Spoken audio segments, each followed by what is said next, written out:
पुढची बातमी आता एका आरोग्य सर्वेक्षणाची। राज्यात प्रत्येक तिसरा व्यक्ती लठ्ठ असल्याची धक्कादायक माहिती समोर आली। राष्ट्रीय कुटुंब आरोग्य सर्वेक्षणाच्या आकडेवारीनुसार राज्यातील प्रत्येक 3 पैकी 1 व्यक्ती लठ्ठ आहे।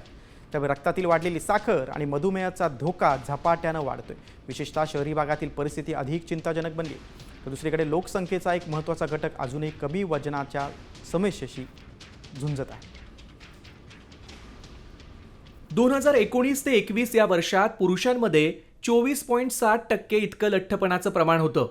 तेच वाढून 2023-24 मध्ये 32.8% इतकं झालं। ही वाढ 8.1% एवढी आहे। तर 2019 ते 21 मध्ये महिलांमध्ये 23.5% लठ्ठपणाचं प्रमाण होतं। तेच वाढून 2023-24 मध्ये 31.1 एवढं झालं। ही वाढ 7.6%ची आहे।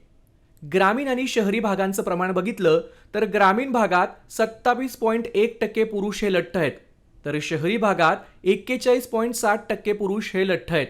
तर ग्रामीण भागातील 24.8% महिला या लठ्ठ आहेत, तर शहरी भागातील महिलांचं लठ्ठपणाचं प्रमाण 40.1% इतकं आहे।